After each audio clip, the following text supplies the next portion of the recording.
Melissa Orlowitz, and this is episode 5. Yeah. Liberty Talk Canada. Before we get into the meat of today's issue, please don't forget to like, share, and subscribe now. So anyway, what are we going to cover today? The just unbelievable bullshit of mainstream media that we've caught in the act with our own eyes. Our own eyes, yeah. Hey, listen, guys, you remember on the first episode, which if you haven't watched yet, do so. Watch all the episodes, but we bent ourselves and made it very crystal clear that we're not coming from any kind of political affiliation. The besmirchment and the tar feathering of white supremacy and Nazis and things like that is totally inapplicable to us, but it's continuously shoved down our gullet. And so we're going to make appeal. We're going to make in this case, as opposed to just verbally trying to counter these attacks, we're going to visually, document and show empirically, factually that this whole besmirchment is not something that's like really genuinely believed, but by some people that may very well be the case. But by and large, though, these people are just bald-faced liars. Yeah. So we went to Victoria for July 1 because we wanted to have an opportunity to interview a few people there. And we did get 2 interviews, which will be in our next segment. The reason it's going to be in the next segment is what took place at the actual event, that we have the entire thing on camera. 3 separate people have it on camera, is so shockingly, blatantly in our face. Not only could we not believe what happened, but then this author, and Vic's going to read part of his article. We're calling you out. Michael John Lowe. He's from a UVic paper called The Martlet, University of Victoria.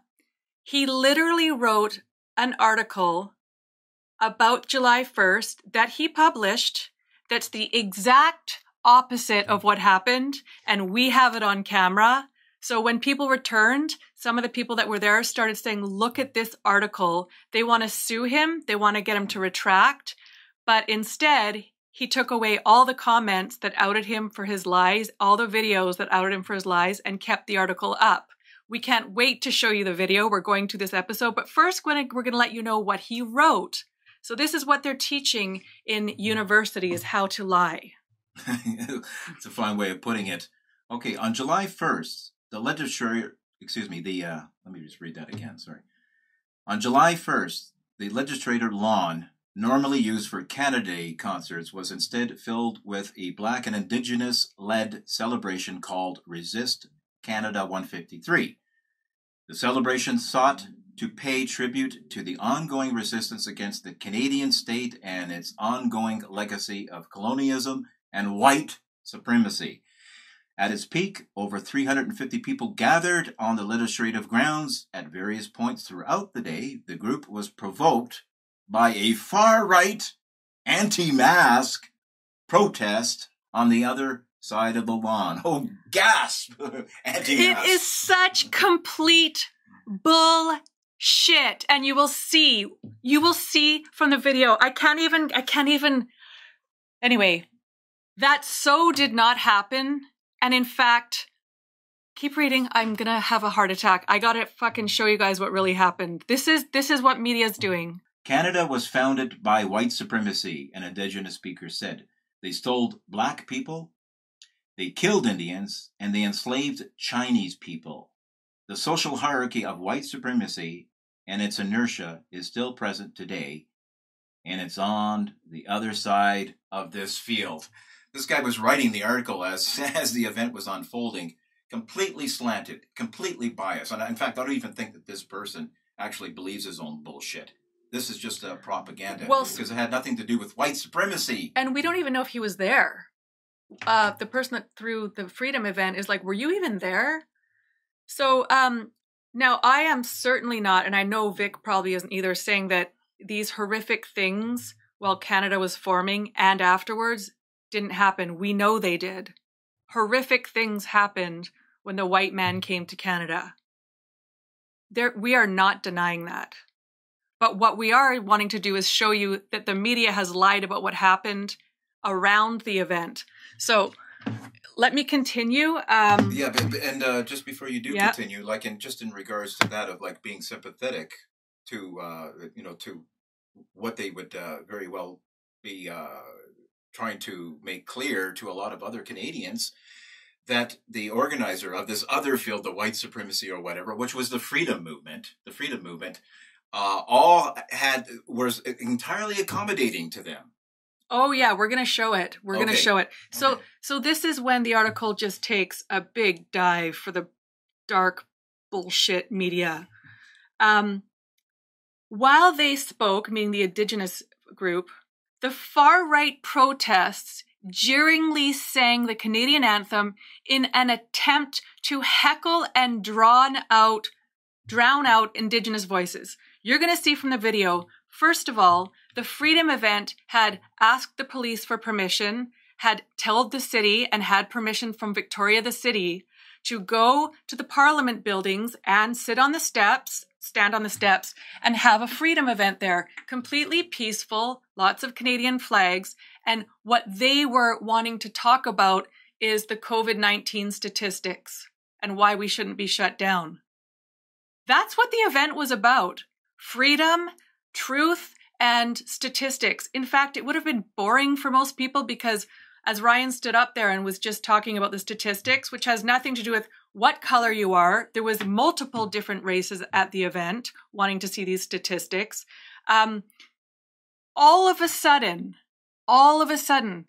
from behind the building came 50 people, maybe 40 or 50 people, as Ryan's talking, hijacked this event that we had the permits for from the city with their Indigenous group, hijacked the event we were at, took their chairs, stood right behind Ryan, and they got their mic and started talking on their mic to try and drown out Ryan and saying basically like, we don't have a right to be there. And at first everyone was just like, what? So because our group that we were with and wanting to interview, the woman who ran the Freedom event, she's so cool and she doesn't believe in violence. So you know what she did? Because she's like, I'm not going to do this. I'm not going to join this fighting everybody crap. You'll be able to hear her on the video. She says, guys, we totally agree with you. Your voices do need to be heard. I'm sorry. We're all so sorry what has happened to you. Why don't we do this event together? Because we all are trying to out the government for corruption. Yeah. COVID and the Indigenous. Yeah, look, there's multi-layers of corruption. If you want to talk about like we're all in this together, the fight that we're putting up is also for these people. Yes. Okay, we're talking about forced vaccination based on bald-faced lies the government and the media has been shoving down our face. We're talking about an advancing tyrannical situation here. A lot of people tend to think they're completely oblivious. They think, well, this is Canada. That can't happen in Canada, or it can't happen in Canada. Happens in Venezuela, didn't it? Right? Yeah. Mm-hmm. People reduced to eating zoo animals because of the socialism that completely turned the economy upside down and eviscerated it completely outright, for Christ's sakes. So the point of what we're getting across right here and now with this is that this young guy, although I think it's just a bald-faced liar, I don't think that there's any sincerity in this whatsoever. It's obviously... No, there isn't. It's all a lie. It's all a lie. It's all a bald-faced lie. So what we're saying is that the exact opposite happened, that they infiltrated this freedom movement. And it's all on video, too. It's not in an article. It's all on video. So then he says, meanwhile, on the other side of the lawn, a smaller group, no, it wasn't, it was about the same size, gathered for a completely different purpose, to protest against masks. So I'm going to tell you what else happened. Tara's so cool. She said, if you guys don't want to join together, you can use our mic. We'll all talk back and forth about the atrocities of the government. Didn't want to do it. They were the one that was really kind of angry and aggressive in their demeanor and started talking over Tara. When we had the permits to be there first, they could have gone anywhere on the lawn, but they wanted to go right where we were. So Tara said, as the organizer, I'm not engaging in violence. I'm not stooping to this level. Even though we had this place booked, we will move to the other side. It wasn't a field. It was like a lawn. Talk about an exercise in diplomacy. Yeah, and a lot of people had to really eat humble pie because they could not believe that this was happening when we had booked the space. So, and offered to say, we want to hear everything you have to say. Let's not fight. So our people went as far away as they could while still being on the place that they had permitted. They would have been on the street if they went any further. They went all the way almost to the street. They had to reset up all the tents, took about 45 minutes. Then they started their speeches on the other side. And one of the things that was going to happen throughout this freedom event was they're going to sing "O Canada." So eventually, "O Canada" how was about sung. that Canada Day in Victoria, singing the national anthem? Oh boy, that's a white supremacy act of infiltration, isn't it? Gee, shock. And what's totally BS about this article is it wasn't meanwhile on the other side. Meanwhile meaning we were kicked out, we moved for them, even though we had reserved the space. Quite a long time later, throughout our event that we are covering, "O Canada" was sung once. But they were using their mics so loud, they were actually louder than us, and we just ignored it. And they had music too that was continuous, right, throughout the presentations that the other smaller crowd were giving pushed on the other side of the lawn of this legislative public land, I guess it is, right? And you know what? Like, we're just not making like a whole big deal of this one thing. This is an ongoing thing. You know it to be, of course, right? This white supremacy crap. Look I've been at 2 of the Black Lives rallies that took place at the Art Gallery in downtown Vancouver. 2 of them, in which, in both cases, Dan Dix was attacked. I didn't make the second one, but of course, like, there's footage available to that as well. Mm-hmm. The point here is that I went to the first one.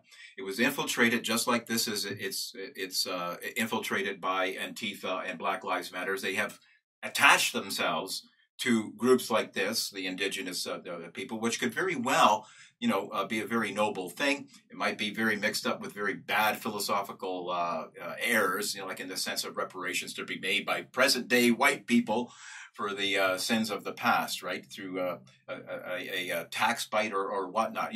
That aside, though, we can still show sympathy towards the fact of the history of this country.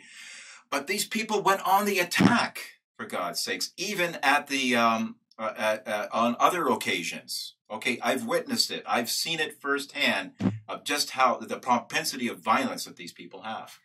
And funny, in the group that we were covering, there was many elderly in their 70s that got scared when these kids arrived because the vibe was so, like, we thought someone was going to be attacked. That's their vibe. And then there was lots of families with kids. And so, I mean, it's just ridiculous. So to make you feel even better,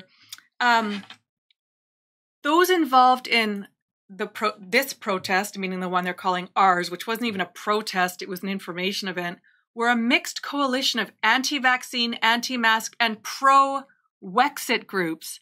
I've never even discussed pro-Wexit. I don't know that many people at all in the group we covered discuss it because I'm on their Facebook pages. I know what's being discussed, and it's the rights being taken away from us based on a flu. And it says, with some coming from as far as Abbotsford. Abbotsford's not that far. It's a weird piece of writing anyway. What relevance does it have where people came from? The far-right protests set up multiple tents and proceeded to disobey physical distancing and mask-wearing guidelines by set in the province. First of all, our tents were set up first. We moved them, so we didn't start to set up. We were there first. And physical distancing, none of them were doing physical distancing, and we don't care. We're happy to see they're not because this is a flu and they're young and they're not showing symptoms. But to then slam for not physical distancing, neither were they. Yeah, and you'll see the pictures; they're all clumped together on stairs. And anyway, it doesn't matter. Look, you have to realize just what this journalist is doing by using that. He's riding on just to further besmirch the freedom movement. that they're anti-vax, anti-mask, and things like that. That's supposed to be like a self-evident axiom, like a self-evident pejorative thing to say. Anti-mask. You're just supposed to take it as a given. That's a bad thing. Look at these people. They're endangering other people around them, of course. But Liberty Talk Canada, of course, in our first videos and ongoing, we're going to be completely exposing the fraud that is COVID anyway. But this guy is using it as artillery to his case. And to top it off, look what these fuckers said. Even though they weren't physical distancing and 2/3 of them didn't have masks on, not that I care, I'm not going to tell on something that is right. They said about us, they're putting not only each other at risk, but vulnerable communities like Indigenous and Black families that already are at such a high risk because of systemic discrimination. So how is our event that was outdoors and peaceful, and these guys had not booked the space, because you can't just do events without booking a space. How is it we put them at risk when they hijacked the event, which you'll see on the video, we moved, and now all of a sudden we're putting them at risk? This is how fucked up the mainstream media is. And I'm not going to act all classy anymore, but seriously, like, the media is an outright lie for agenda. And if you guys don't start getting off mainstream media, I don't know what's going to happen to you. Yeah. And then they start saying they witnessed a bunch of altercations, which is total and utter bullshit. We were on the other side of the line. There was no altercations. Well, speaking about like the altercation, though, and I hope it is in the video. I don't know if it was captured, though, but this guy touches on like one of the megaphones from the freedom movement that it was swiped by somebody and thrown into a pool of water or something like that. Yeah, he says alleged, right? But yeah, maybe that's on video too. I'm not sure. I don't know if that's in video, but what happened was when we were watching speeches, all of a sudden this bizarre guy who he really was Antifa-like, apparently he wasn't from the Indigenous group. We thought he was, but my husband seems to think he came out of nowhere, did what he did to us, and then left. So we're going to say a solo Antifa wannabe marched into our speeches, gave the finger to the speaker who was talking about pedophilia that happened in England when he was in government, what he saw as a limo driver. I don't know how that can be a bad thing to talk about. But anyways, he gave the finger and then did the fake jerk off and then proceeded to take one of our mics and throw it in this, what do you call them? A fountain pool. A fountain pool. And then left. This guy is trying to say that our event threw one of their mics into the pool. Is that what he says? Yes. Huh. Unbelievable. Where is it? Legislator security was often uninvolved. One supporter of the Resist to Canada event who asked to leave after allegedly throwing a megaphone into the fountain. Allegedly, okay. We saw this guy, and maybe it's on camera. I could phone around and ask, but everything else is on camera anyways, and you'll see. So it just goes on and on that we're not respecting their event, and we're not respecting their bodies, and we're not respecting their families. They need to walk away. Okay. Yeah, and you know what? Are you ready? You're ready for this, right? Remember, at the freedom movement, there's people that are being tarred and feathered by this guy in this article, this journalist. How is it that it's being characterized as a white supremacist gathering when they had a black speaker?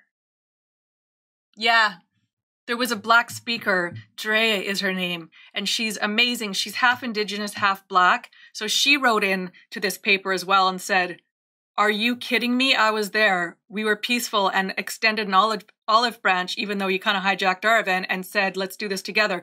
She's coming out on her YouTube and her Facebook page. And this goes back to what Victor and I was saying.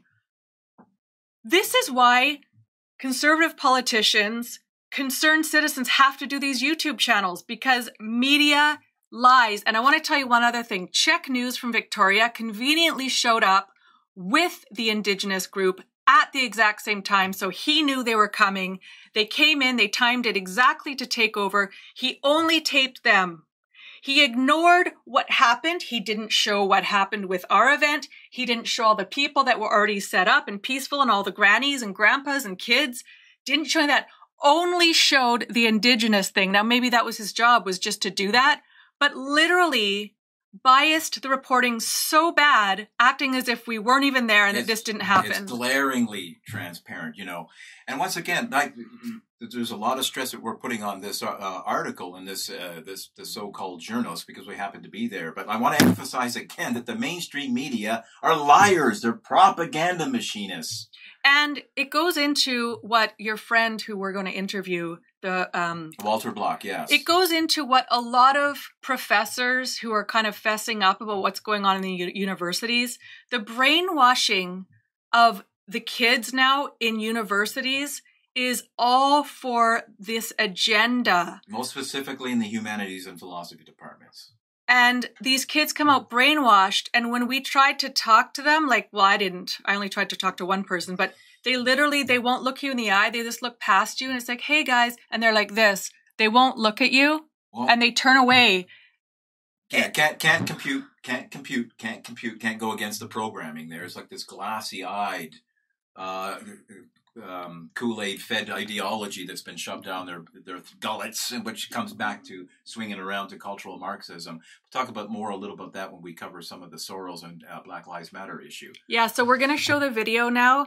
And I just want to say before we forget that we're going to continue with this theme of lying media in such a higher level. We have proof that George Soros is funding Black Lives Matter. And it's all being denied on social media, on YouTube and stuff. They've pushed out the truth, but my lovely husband dug up the truth. You can find it. You just have to spend hours doing it, and most people won't. So anyways, we're going to watch the video, and then you can decide for yourself what happened. The average age of COVID-20 death is 85, okay? Not justified in my opinion, okay? Do you see the big group behind us? So one more, so my last bit of data here. So now I'm going to get to the Canadian data. We have flu pneumonia deaths in 2018 compared to the COVID deaths in 2020, okay? Flu pneumonia deaths in 2018, age 1 to 19, we had 28. Age 1 to 19 in COVID, 2020, 0. Age 20 to 39, 54 deaths of flu and pneumonia. COVID, 20 to 39, 23 deaths. Don't worry about it. It's okay. Flu pneumonia deaths, 2018, aged 40 to 59, 293 deaths. Age 40 to 59 for COVID, 232. Flu pneumonia deaths, 60 to 79, 1,837. COVID deaths, 60 to 79 this year, 2,100. A little bit more. Okay, fair enough. Flu pneumonia deaths, 70 to 89, 6,100. COVID deaths, 6,100. It's all on par. Every flu or pneumonia death in 2018 was less than COVID 2020, okay? Little comparison for the flu. In 2018-2019, we had 1,350 pediatric hospitalizations compared to COVID, where we had virtually none for that same age, okay? And here is this is a dead ringer for me right here. The COVID 2020 infection rate percentage in Canada is 3.8% to this day, okay? So let's put that on top of the population of Canada. 37 million people. If we assume 3.8% of those 37 million have COVID, that equates to 1.4 million people.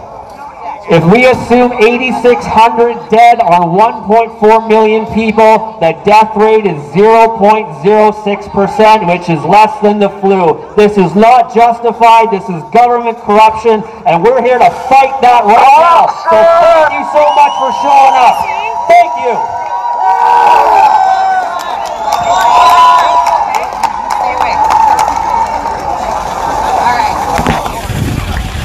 So guys, guys, we're just going to kind of shimmy over so these guys can do their thing. Like I said, we're not going to engage. I agree with what they're fighting. There we go, people. So we're just going to move speech. our stuff just a little bit this way and direct it this way so we can film that way and they can have their thing, okay? That way we're unified and we're working together, okay? Are we using peace? Are we using I'm not sure what's going on here.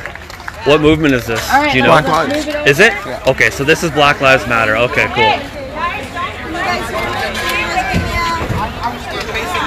We don't engage, we use peace. Excuse me. And love. Who wants to see the place photo then? Freedom. You're awesome. You're such a great speaker. I know there is going to be one. That's like the entertainer in me. Like, Handling you know, money I'm left good at that and stuff, right. right? What did you play? Or you sing? Play. Guitar and drums. So apparently our event is we've got some BLM people here. Apparently they're on stage right now, and we no, I don't think so. So we're gonna allow them on stage, I guess. Apparently, I'm not really too sure. We'll see what happens here. I'm hoping this will be peaceful. So I'll give you guys a look at what's happening here.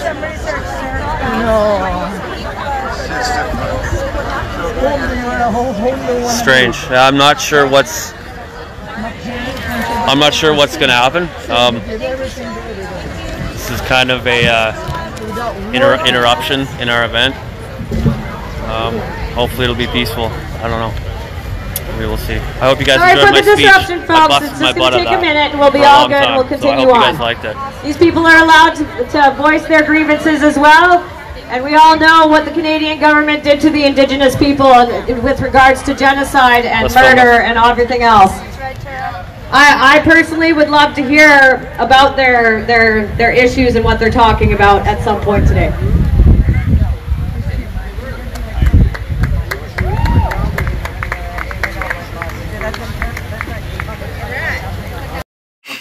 Proof in the pudding, as they put it, right? Oh, cheerio there! Oh, white supremacy! White supremacy. You see the white supremacists there, you know. God, I'd love to also show some of the footage of the violence, the propensity for violence that these people have who that took place at the art gallery when I was with Dan Dix, acting as a default bodyguard, you know. Right in his face at the second BLTM rally, they also pelted him. Dan Dix. He was there as a journalist, just taping. That's it. He just wanted to tape the event, but because it's not mainstream media, they attacked him. Exactly. So we're not just placing everything. It's not hinging on this one guy, this one article. No. It's all pervasive. It's showing that problem. We have the proof. Okay, let's wrap up. Okay, and just to let you know, tune out, turn off mainstream media. Okay, you are living in a Truman Show dome-like enclosure of falsehoods being perpetrated on you, and you are the sucker, Jim Carrey, in the movie until he finally does wake up and realizes what's happening. Mm-hmm. That analogy works right here. Wake up, turn off the goddamn mainstream media. It's not like you're getting the truth of what's going on in the world. It's obviously slanted. Mm-hmm. It's obviously biased. It's obvious propaganda, and it's been proven once and for all in this video, and it's a multitude of other falsehoods that have been exposed too, you know, so it's not just everything is riding on that. So anyway, I think this has been a good episode, don't you? Yep. My name is Victor Pross. Odessa Orlowitz. This is Liberty Talk Canada. Come back again. Subscribe, share, like. And donate, because we're putting long hours in, and like I said, no pharmaceuticals are funding us. Thank you very much, guys, for watching, for your generosity, and we look forward to seeing you in the next episode because it's going to get more dirty and more down and more corrupt exposing. Yes, I'm a geek. And to keep this going, for our efforts, it is time and money. Boogie boogie. You can see we're not social distancing. Yeah, so that Annie, we don't want you to go to the poorhouse. $10, $20, whatever. It all goes back into the show. Thank you. Thank you so much.